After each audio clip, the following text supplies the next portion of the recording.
Hello, beings of light. The person who had today's near-death experience wishes to remain anonymous, so we will call them Joseph. He discovered that what he experienced was not merely a dream or hallucination, but completely real. Now let's hear Joseph's NDE. Hello, my name is Joseph, and I am happy to share my experience with you.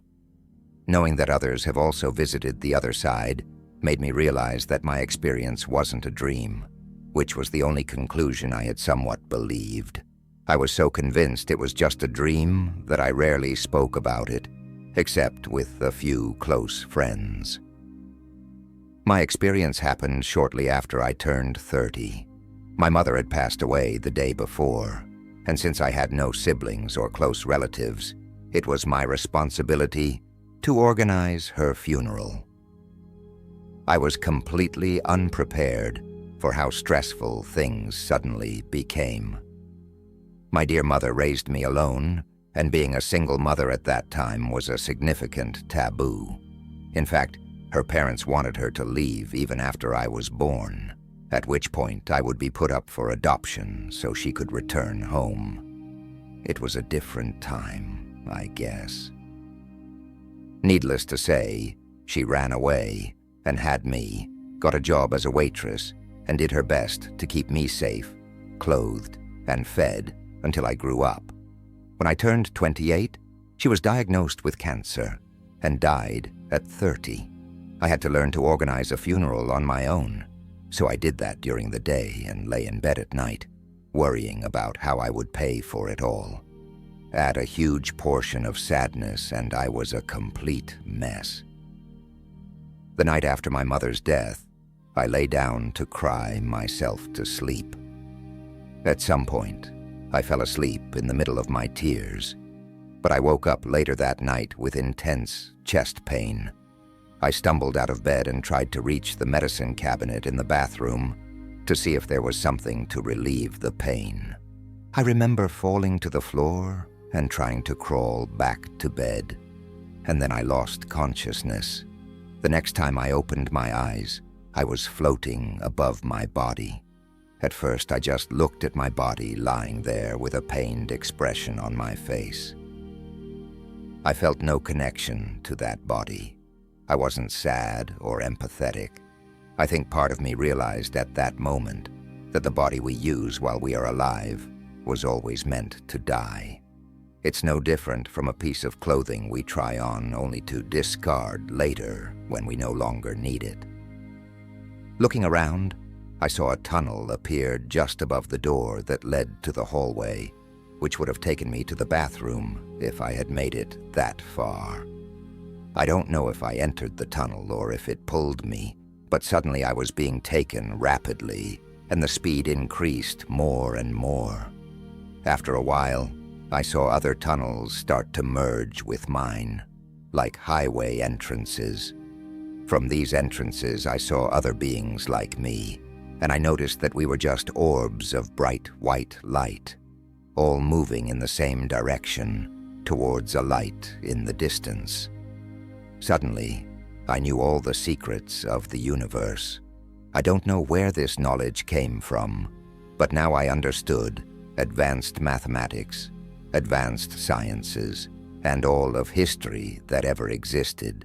I was aware that the light was my destination, and also knew that the light was my home. It was where I had been created and from where I had departed when I chose to come to Earth, and now it was where I was returning. I was also aware that almost all the emotions I possessed on Earth had fallen away, like a snake shedding its skin. I no longer felt anger, jealousy, or animosity. I could only feel love now. Even the pain of losing my earthly mother had disappeared. When I reached the light I knew as the source, the love I felt began to fill me like a balloon, and when I thought I couldn't hold any more love, it continued to fill me. I don't know how long I stayed in the light. It could have been 5 minutes or 500 years because time no longer had meaning there. When I tried to understand why this was happening, the answer became clear to me. The light was more than the source. It was eternity, and it was infinite. And nothing that is eternal and infinite needs time. Time is just a human illusion we create for ourselves while on Earth, the only place where we are neither eternal nor infinite. I moved into the light, merging with it, and allowing more of my infinite self to become the light. I could feel millions of other orbs of light doing the same. Almost without warning, I was pulled from the light and found myself in a large, empty room, as white as could be. No shade of white on Earth compares.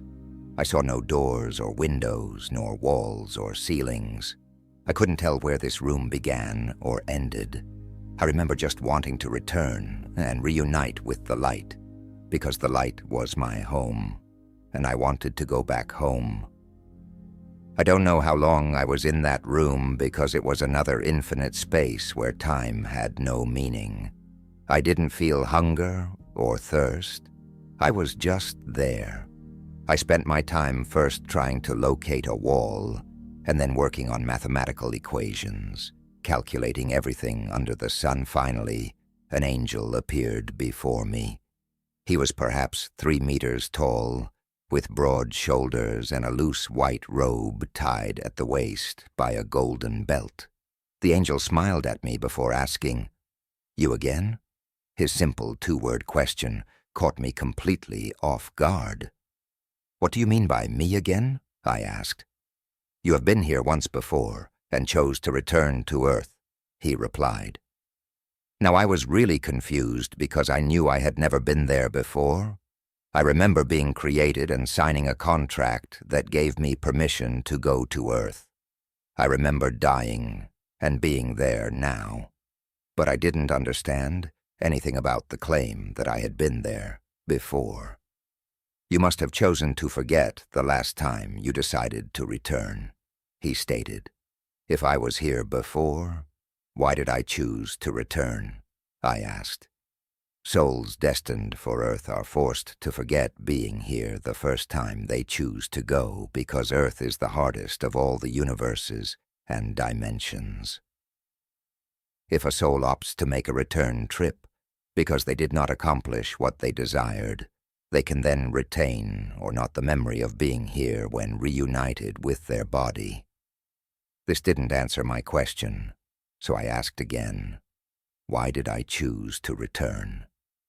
You have free will. You control where you go and why you go there. No soul is forced to leave this place, so I can't tell you what your reason was, only that you chose to go and then come back. So what will be your choice this time? The angel asked. How can I choose when I don't even know why I went the first time, let alone why I would choose to return to Earth a second time? When I said this, the angel produced the contract I had signed, which stated what my goals were while on Earth. As I examined it, I realized I hadn't completed them all. Holding that document, I vaguely remembered requesting to go to Earth and then asking to return. I simply chose to return to Earth without awareness because I thought it would be easier to accomplish the tasks I set for myself if I didn't know I was away from my true home. The only way to describe what makes a soul request to go to Earth is similar to being a soldier. Here, you don't want to go to war, but for many it's a badge of honor. Well, a life on Earth where a soul achieves its goals is like that. Anyone can enlist, but only a few select can say, I survived the hardest place they could send me. I instantly knew I wanted to try again. I wanted to return to Earth, this time with my memory of home still intact. That doesn't mean I had permission to keep the knowledge of the secrets of the universe, but I was still aware that the light existed and that I was part of it.